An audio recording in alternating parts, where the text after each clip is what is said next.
have the pleasure of introducing Barbara Wilkis and Bambi Hamby. Barbara Wilkis is the program administrator for the STD HIV Prevention Training Center at Johns Hopkins since April 2016, and has been a member of senior staff in the Division of Infectious Diseases at Johns Hopkins University School of Medicine since 1997. I think I've never spoken to her before, my please. She is a certified women's health nurse practitioner who specializes in reproductive health, STIs, and HIV. Bambi Hamby has served as the administrative coordinator for the STD HIV Prevention Training Center at Johns Hopkins since 2016. They are an essential member of the team and are responsible for much of the infrastructure. Their background in sociology and interpersonal communication gives them a unique perspective and ability to drive home the importance of language to our trainees. They have provided trainings and services within the LGBTQIA+ and kink communities for over a decade. When not at work, they spend their personal time working hands-on to provide the LGBTQ community as a sister of perpetual indulgence, as well as facilitating sexuality education workshops for prepubescent individuals. They are also attending seminary.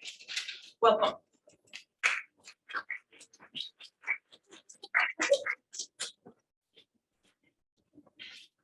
Hello, everyone.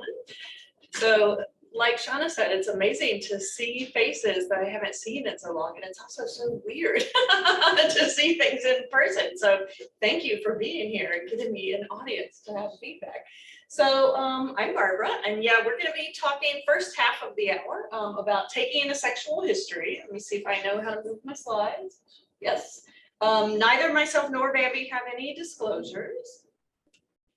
So, sexual history. What are we talking about when we're talking about taking a sexual history? So really, this is just another part of the overall medical history, but this is the part where the provider of any kind talks to the patient about sexual health issues.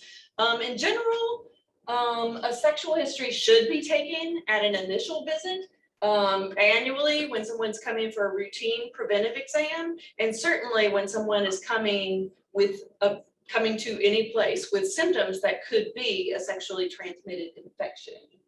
It does offer the opportunity for counseling and sharing information about behaviors that can increase your STI risk, but also it just gives you a chance to talk to someone about their sex and sexuality.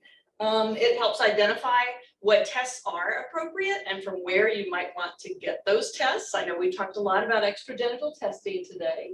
And it allows you to be a better, high quality patient care provider because you're actually assessing a very important part of the patient's overall health and well-being. So now, saying all that, here's our little poll. So in the past year, we can show of hands here, and I know it'll be a poll in the audience or in the Zoom. Did you have any kind of routine visit? So it could have been a routine primary care visit, could have been a routine GYN care visit, whatever kind of routine physical. Did you have any kind of routine physical in the past year? Raise your hand if yes, and then actually keep your hands up. Or, well, you don't have to keep them up because you'll raise them again. And then just let me know when the poll is. I like to get to 70 and we're only about 53. Okay. Come on, people. It's actually, it's a pandemic, so lots of people didn't have regular medical care. So.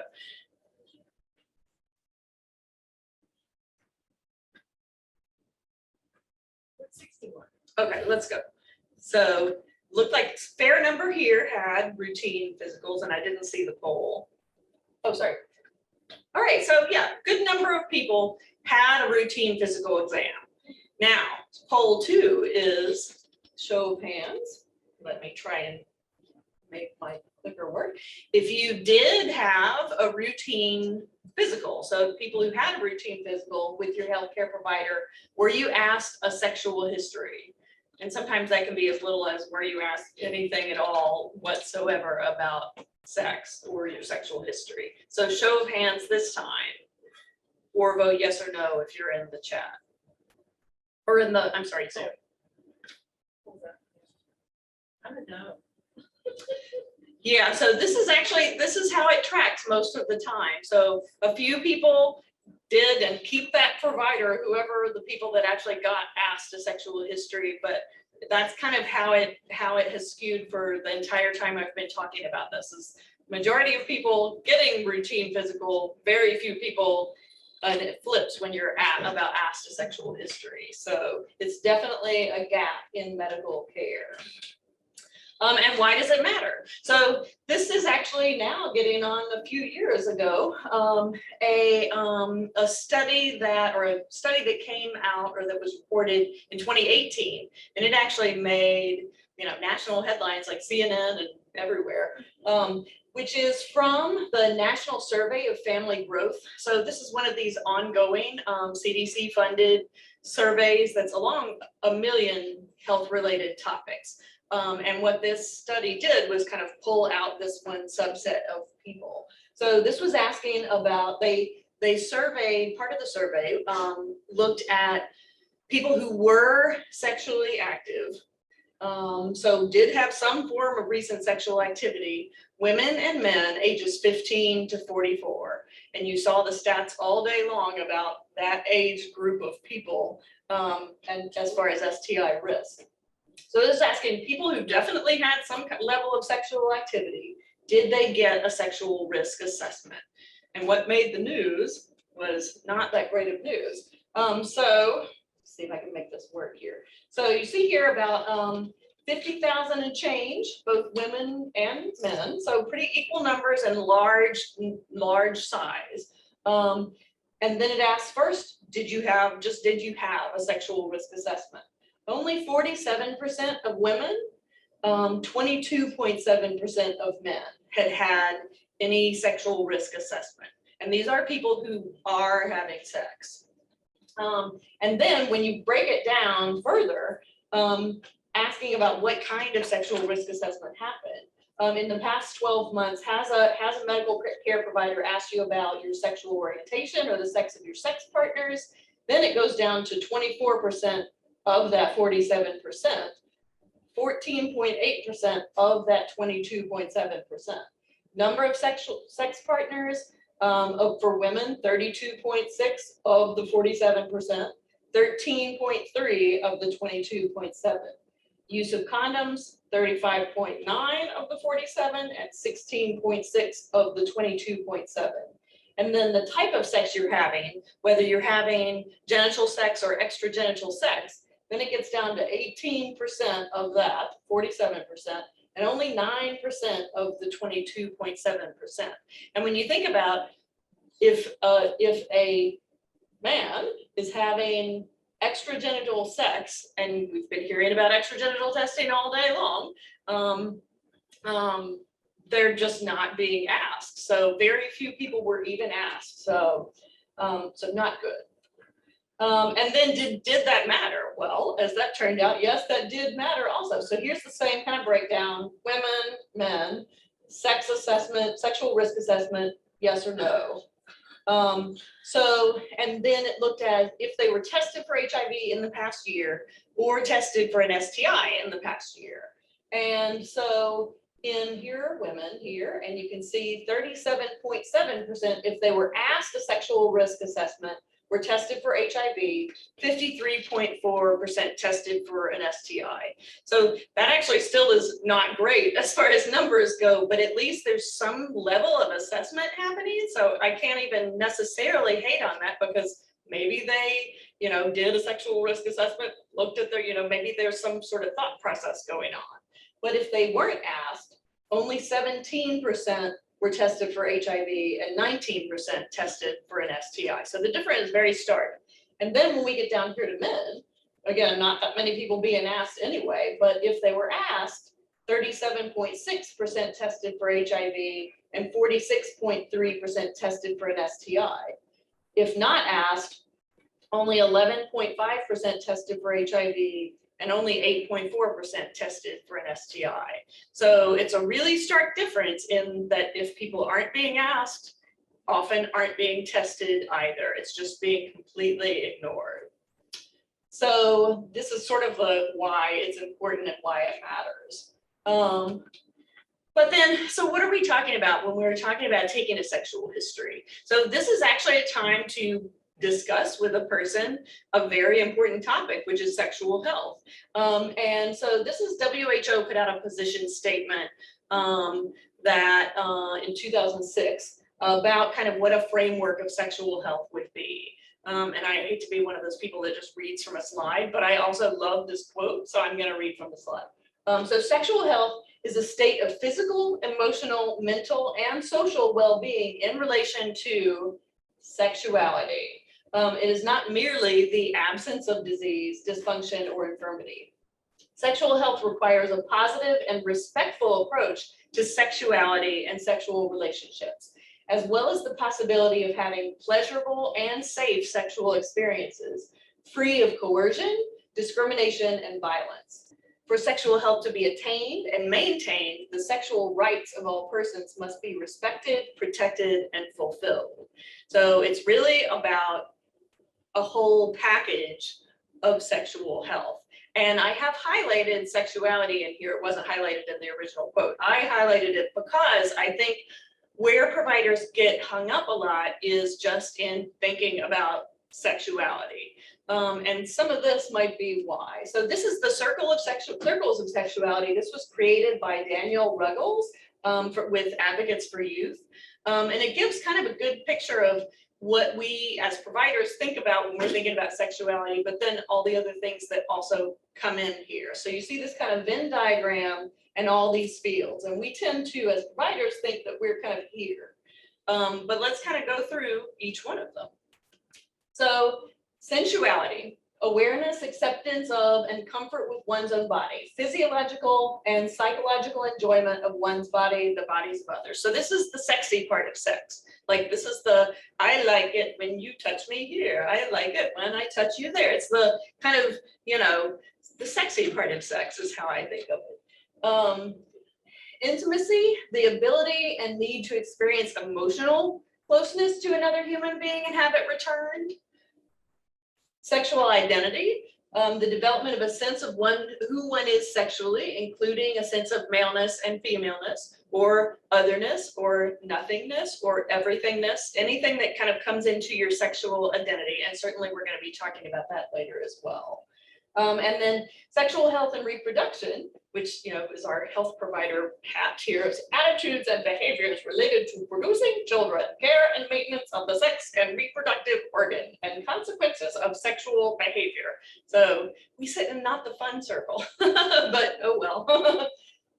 And then we can't forget about sexualization, the use of sexuality to influence, control, or manipulate others. So sexualization can often be a very powerful thing for some people as well. And I always say that if I was any sort of PowerPoint whiz, some like 10-year-old's gonna come teach me how to do this someday. But I would love to have like an animated slide where the bubbles kind of change size, because, you know, some people, all of these kind of overlap in this area. Some people may have a huge, like my intimacy bubble is as big as Earth, you know, but, you know, other bubbles might be super small. So they all kind of have varying degrees of power for an individual, but where they overlap, that is a person's value system. And so the thing that people tend to get hung up on with themselves also is that we are all sexual beings and we have sexuality. And so we have our own value system as well. And sometimes it's really hard to remember that you have your own sexuality kind of thoughts and feelings and concerns that are always going on, because that's you as a being. So it's important to kind of think about what your value system is as regards sexuality. And then it's also equally important to realize that if you're feeling conflict in your value system, then sometimes you actually have to take stock and know whether it's time to set your value system to the side in the best interest of providing care for your patient whose value system may not match yours. So there's the circles of sexuality. All right, so sexual history taking, tips and tricks. So basically, a welcoming clinic environment right when the person comes in the door is a good way to let them know that this is a safe space to let my innermost secrets out. So even before the patient sees you, the provider, the second they come in the door, being aware that this is a place where they can safely address their sexual health is extremely important. So history taking while the patient is still fully clothed, I always like to joke, like, unless you too are naked, which there could be, I don't know, clinic at the nudist camp, I don't know. But otherwise, it kind of sets up an even playing field where somebody isn't already at this lesser, kind of power dynamic, feeling naked while talking about issues, but then also literally being naked. So if at all possible, being able to take your history of any kind while the person is still wearing clothes and kind of feeling like, their regular self is important. Be cognizant of cultural and gender dynamics. Certainly many things you can't change. I am a cis woman. Nothing I can do about that.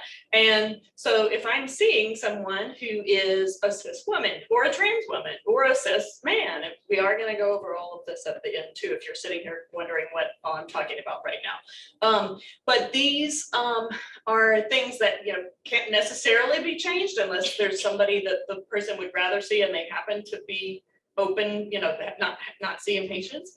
But they are things that to just keep in mind, because that can affect how someone wants to talk to you or how open somebody is willing to be. So be cognizant of cultural norms, gender dynamics. These are some things that can affect how much a person is willing to open up. Knowledge of current sexual terms is helpful. And we're certainly going to be talking about words towards the end as well. But it's also fine to say if someone is talking about a practice or anything and you don't actually know what they're talking about, it is certainly even better to humble yourself and say, what does the term mean to you when you're saying edge play? What does that mean to you? And let them tell you what they mean in their own words so that you're not thinking they're talking about one thing and they're talking about something completely else. Don't make any assumptions. I could come into your room wearing my wonderful fashionable new dress and, brushed hair and made up face, and you could make any number of sexual assumptions based on that. They would probably all be wrong. I mean, who knows? So you can't just base on what somebody's outward appearance looks like when they're coming into the exam room. If you need to introduce the topic, letting the person know that this is another part of their history. So may I ask you a few questions, just obtain kind of some consent from the person? May I ask you a few questions about your sexual health and sex practices? This is just kind of this part of the history. Is it okay that we go here? And then reassuring people that the information that they're giving you is going to be confidential. And I know we're health department people. There are limits to confidentiality, especially when you have to consider things like partner services and things like that. But reassuring that to the best of ability and legality that you're not going to go tell Aunt Susie anything that they just told you. And then one thing that I mentioned, because this is a good kind of office standard operating procedure, is just not allowing other people to be in the exam room while a history is being taken. That got a lot easier with COVID because nobody could come in the building with anybody else either. But sometimes, especially adolescent care, a lot of times the parent will want to come in the room too, and then they feel a kind of way when they're told, no, don't come in. So my colleague and friend Errol Fields, who's the adolescent medicine provider, has a wonderful way of just kind of his SOP for his office is, adolescent in the room by themselves, but also he tells the parent, this is actually the developmental stage where the person is supposed to be becoming autonomous. And so this actually helps them develop functionally as an adolescent by being able to speak for themselves. And the parents are like, oh, okay, but really he's getting a sexual history. So be mindful of trauma Sometimes, especially you may notice in like body language or other kind of, not spoken factors that someone is really tensing up. Be mindful that sometimes trauma is going on and we don't want to induce more trauma on the person by asking these, sometimes intrusive questions. So sometimes if it feels to you like somebody is having a trauma inflicted moment, maybe taking a break or finding another pathway to ask your question. Asking open-ended questions. We all kind of know if you ask a yes/no question, you get a yes/no answer, but it might not actually get you where you need to go in your history. So those are just kind of the general tips and tricks. As far as your framework, CDC still has their 5 Ps of sexual health and history taking. So partners, practices, protection from STIs, past history of STIs, and pregnancy intention. We in sexual health love the bonus P. So I have a few here. So pleasure, problems, pride, and another one that we will talk about later, pronouns. That'll be a whole half hour. So this is just kind of a framework. So when you're thinking about what, you don't have to ask every single question and every single thing, but this is kind of giving you a framework for some things that you might want to know. Oops. I might want to know how to flip my flipper. Okay, so partners. This is actually just when was the last time you had any kind of sexual contact? And note that I do say any kind of sexual contact because still in this 2022 United States of America, there are still people who don't think that oral sex or anal sex is sex, or that they actually don't think that's sex. So the only thing they think of as sex is like the straight up normal, missionary position. So any kind of sexual contact. And then if the person asks me, well, do you mean like kissing? And then I might be like, well, what do you mean by that? So that just kind of, letting people, start with everything and then narrow it down. Number of sexual partners, all types of sexual contact, you're kind of getting at a window of risk. So lifetime number of sexual partners really has kind of fallen away as something of import because it doesn't really get at any kind of immediate risk window. So you might want to narrow it down past year, past 6 months, past 3 months, past month, past week. I mean, it just kind of depends on what the activity is. And keep in mind too, that you may ask someone, what was your total number of sexual partners in the past month? And I say, oh, no sexual partners. And like forgetting that, oh, just so move right along. But the month before, so like March was a little boring, but in February, I had winter wildness or something that had 10 sexual partners. So asking, so kind of, like getting at what the window of time is kind of important to your testing and what kind of things you want to offer. Gender of sexual partners, I note this, do you have sex with men, women, or both? Because it's in a lot of medical, electronic medical records, including Baltimore City Health Department, but it captures a binary, but it doesn't capture a lot beyond that. So it's not going to capture trans people. It's not going to capture non-binary persons. So if I have a partner that's a trans man and you ask me, do you have sex with men, women, or both? I'm going to say men. And because that's true, but it doesn't actually get you the information that you need to know what tests to order and stuff. So typically, I do start in the binary as a provider. I'll start like, tell me about your sexual partners. And if I have a blank stare, then I get kind of, well, are you having sex with men? Are you having sex with women? And they say whatever they say. Any partners that are trans? And then they say whatever they say. And so it kind of, will kind of broaden out. And then, once people kind of understand what I'm asking, then if they have partners that are outside of a binary, that tends to be where it comes in. What's the nature of the sexual relationship? Length of time. So is this a new partner, regular partner, occasional partner, some kind of anonymous partner, some kind of combination of these? Like what's the actual, what's the deal with your partners basically? And some people hate the word partner too. And some people hate the word relationship. So you got to figure out like a way to ask you know, like sex, what's the deal? You know, and then where are you meeting your partner? Are you meeting partners online or on apps? Are you meeting partners in the bar down the road? Are you meeting partners on the corner of 4th and Main? So where are you interacting with the people that you have sex with? And then what are the risk factors of the partner? So partners who are IV drug user, partner who is a transactional sex worker. I might have one partner, they have 5 partners. So so are there other things that you need to tell me about your partner? And then travel history is actually where in the world did you have sex, or where in the world were you when you had sex? That comes into play with thinking about things like other countries that have more endemic infections that are less frequently noticed here.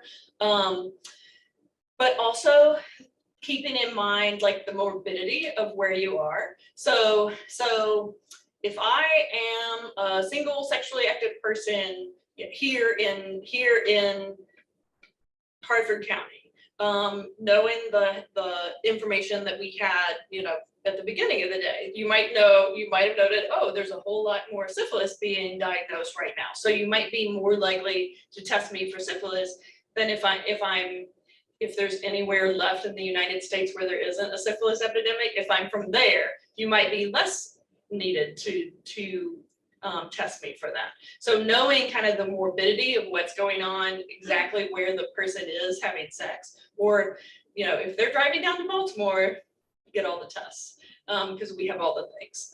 So where geographically is the person having sex? So practices is where on your body are you having sex? So what kind of sex are you having? Is it oral sex, vaginal sex, anal sex? What parts are going towards or in what places? And keep in mind, you may need to be specific about practices. I'll tell a little anecdote here, which is that this actually, after, you know, umpteen years of practice and taking in the same old sexual history, this happened to me, and it actually changed the way I take my history, which is I had a patient that came in to the health department that had been tested at an outside provider and had oropharyngeal gonorrhea. And it was a man who has sex with men, but he came in and he was angry, like so mad, and just had this cannot be true. I am a man, I am a top, I do not give blowjobs, and just on and on and on. Like he had this whole identity where this could not be possible, you know. And so, and I was like, well, you know, and give like, so does your mouth, do you put your mouth anywhere? And he sat and he thought for a minute, and using his own terms, you know, he basically had been performing analingus on, so his mouth goes to anuses as part of his normal kind of sex practice. And so I said, well, your partner probably some partner had rectal gonorrhea, and that's how you got it. And he's like, oh, well, okay. And then rolled on, like it was this whole identity thing. But what I learned from that is, so if I had normally at the Baltimore City Health Department, we're poorly resourced. And so we have to get we don't do triple site testing on every single person that walks in the doors. We don't have that kind of money. So, so if I had asked him, do you perform oral sex? You know, where are you having sex? Do you perform oral sex? And he would have gone into this whole, I'm a man, I'm a man, I'm a man. And I would have just not tested him. Okay, then, and not tested it. So now when I ask about sexual contact, I ask about, you know, do you perform oral sex, even oral anal sex, you know, and you'd be surprised. Like I found so many more people that are actually performing oral sex, just not oral genital sex. So, so being sure that you're kind of specifically asking about like just body parts and where they go. And then things to consider outside of sex. Of course, we've heard a lot today about IV drug use and transactional sex work. But keep in mind also, I see, you know, some amount of patients that are IV or opioid users. I see so many more people that got drunk at a party. So many more people. So even, you know, alcohol use and like lowering inhibitions to judgment, club drugs, things like that. being comfortable with the terms. It's okay to say penis and vagina, or any, kind of, whatever term helps the patient understand what you're trying to ask them about. And I always say if it's, something that's uncomfortable to you, just go home, stand at the bathroom mirror and just say it 5 times, like penis, penis, penis, penis, penis. And then Candyman jumps out. Yes, laughter. I miss laughter. Anyway, so this is, but really just being comfortable with the language that actually helps the patient know what you're asking and know what to tell you. And again, sometimes people are like, why are you asking me all these things? Just reassuring people, like, this is actually just letting me know what tests to get and where to get them.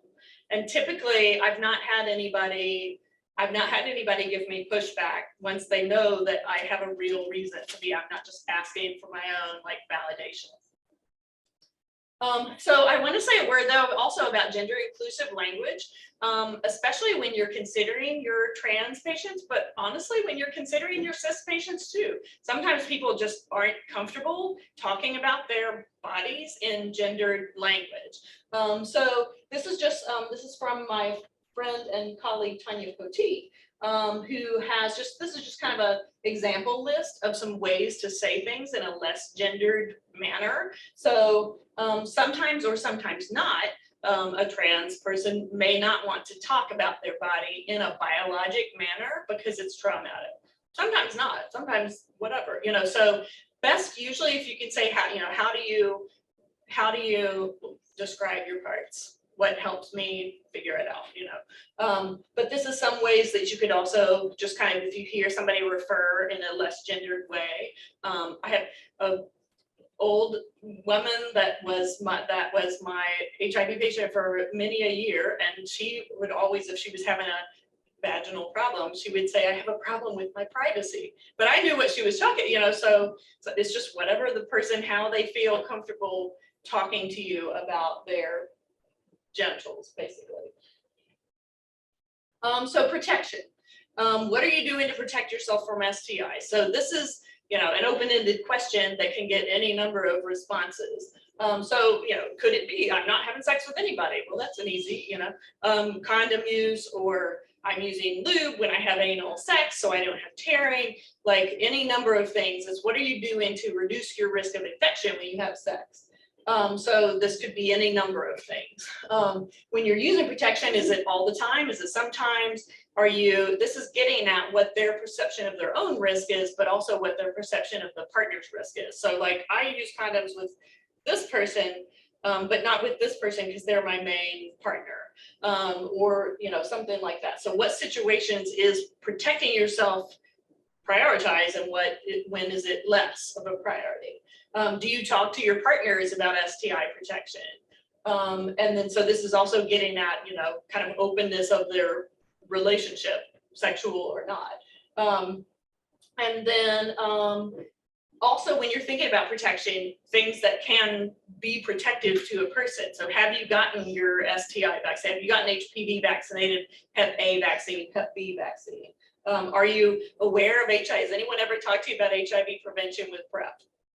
And then yes or no, and then, so this is kind of also a good moment when you can help people understand that like protection goes way beyond like Shauna's toolbox. It goes way beyond just putting on a condom.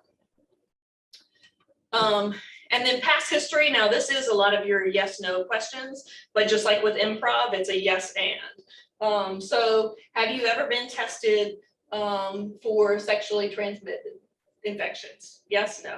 Okay, if yes, then when were your last tests? And what happened when you were tested? Did you have blood work done? Did they take cultures? Did you just go somewhere and pee in a cup and hand it away? What actually happened the last time that you were tested? Because keep in mind too, a lot of people go to their primary care provider, aren't asked about sex, but a whole bunch of blood work and urine gets taken, and they think, oh, I'm getting tested for everything, but really they just were tested for blood sugar and a UTI or something. So what specifically happened, specimen wise when you were tested? And then I kind of go down the whole list of, have you ever been treated for exhaustive list? Say this is just, gonorrhea, chlamydia, syphilis, herpes, HIV, et cetera, et cetera, et cetera. And keep in mind too, that people sometimes won't remember what they were treated for, but they do remember the medicine they received. So I went, I remember a few years ago, so I don't remember much about it, but I got these 2 shots in my butt and they hurt so badly and I couldn't walk for 3 days. I can't document that the person had syphilis, but I raised my suspicion right away because nobody ever forgets bicillin. And then have you ever been tested for HIV? What specifically happened when you were tested? Did they tell you you were being tested for HIV? Back in the day, remember you had to sign away your life in order to get an HIV test, and it was terrifying. And now everything's kind of opt out, but the provider still is, by Maryland law, is supposed to tell the person, well, we're testing you for HIV. Here's your chance to say no. So did they tell you, did you get a result? Because we all know the tragedy of like the emergency room, person went to get tested and they, had an HIV test, they leave, and think, well, I'm going to be called when my test result comes back. And meanwhile, their phone number is mistyped, or their phone is just gone because it ran out of minutes or anything like that.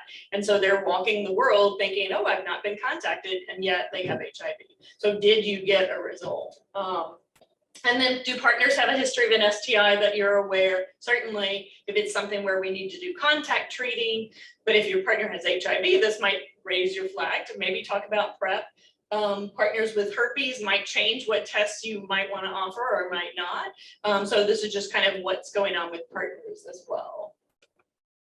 And then pregnancy intention is really just getting at, do you have family plans? Do you not? And what are you doing? And keep in mind that everyone of reproductive age, not just cisgendered women, should be asked about pregnancy intention. Because it has to get there somehow. Asking your cis man patients as well, like do you have children? Do you want more? If not, what are you doing? If so, what are you doing? Because these can be other ways that you need to connect someone to resources. And keep in mind that your trans patients, even when they're taking hormones, if the biologic parts are going in the other biologic parts that could create a pregnancy, no matter the hormone use, pregnancy can occur. So ask everyone. And then now we're in our bonus P section. So pleasure, nobody asked about sex, period. So certainly they're not asking about pleasure, but it's important to know because certainly we all hope that sex is filled with some measure of joy for the person. And if it's not, then that also is a problem that should actually be addressed. So what brings you sexual sat? Are you happy in your current sex life? What can be better? Is your partner happy with your sex life? I don't give that a lot of weight, but sometimes people know if their partner is satisfied. What's working? Do you feel like everything is satisfactory? What can make everything better, but not make you at risk for infection? And then kind of the opposite of that, has anyone ever made you do something sexual, or is someone making you do something sexual that you don't want to do? So there's pleasure, but then also, again, if there is an area where someone is not experiencing pleasure in their sex life, that's also a flag of something that needs to be addressed. Which is where problems come in. So what are the difficulties? Are you having pain, discomfort, vaginal dryness, lack of arousal, difficulty, just lack of desire? These all problems with sex can often indicate a much larger medical issue or psychological issue or some kind of issue that needs to be addressed, and it's important. So are you concerned? And so this might be a time that someone needs a more comprehensive workup as well. And then pride, this is getting into really support systems for the person. So what support do you have from your community as far as gender identity, as far as sexual orientation? Are you being harassed? especially like this school health, this would be a big issue. Do you feel like you're not able to express yourself in sexuality? So that's where all that comes in. Pronouns we're gonna get to. And then this is just kind of a, what other things about your sexual health and sex practices should we discuss to help ensure your good health? So this is kind of the time when it's important to kind of recognize this is your time when talking about, thank you for being honest with me and opening up. I know this is a, awkward conversation to have with a near stranger. It's an important one. And then also, kind of goal setting. The paradigm shift that I think the new STI treatment guidelines came up with that I really appreciate is kind of goal setting for one's own sexual health. So what are the best things that I can arm myself with to be the best sexual person I can be? So this is kind of, you compare, counseling, risk reduction strategies, again, also things like PrEP or, other prevention methods that might really benefit the person. I'm a nurse practitioner, so to me, everything is a teaching moment. So I want to say, a quick word about documentation. Just be mindful of your electronic medical record if you're using it, that also, like, some of them don't reset with every visit. And so if you're documenting, like Epic is one that we have at Hopkins and a lot of places have, where it has a little kind of section in it that never updates unless the next person updates it. So in that kind of thing, if somebody says they had sex 2 weeks ago, like, just look at a calendar and put, if they can't remember the day, just like put a date though. So that way the next person knows that, it might not be 2 weeks ago by the time they've seen the next person. But also just documenting your risk assessment and risk reduction counseling, especially in billable settings and in settings like PrEP, because, one sentence of like a sexual risk assessment was taken and risk reduction strategies, including condoms, PrEP, and HPV vaccine were discussed. Like that one little sentence that took 2 seconds of time will account for all of the labs that you needed to order and your actual extra time that is valuable that you took as a provider. So especially in settings of billing, one sentence can make all the difference in whether it gets approved. This is just a whole bunch of resources. So this, speaking of billing, this one is actually a billing resource center that always updates according to the new IDC and CPT codes. That actually is to get STI and HIV services paid for by insurances. So I love that one. If you're a clinic that has written histories beforehand, this is a great comprehensive sexual history one. The CDC treatment guidelines actually have a section for sexual history, and it's much better now than it used to be. It's not as dry. It has like kind of some sample scenarios of like, you can role play with the computer screen if you want to, like to just kind of some example ways of how you might talk through some things with patients. So it's wonderful now. And then, of course, our website.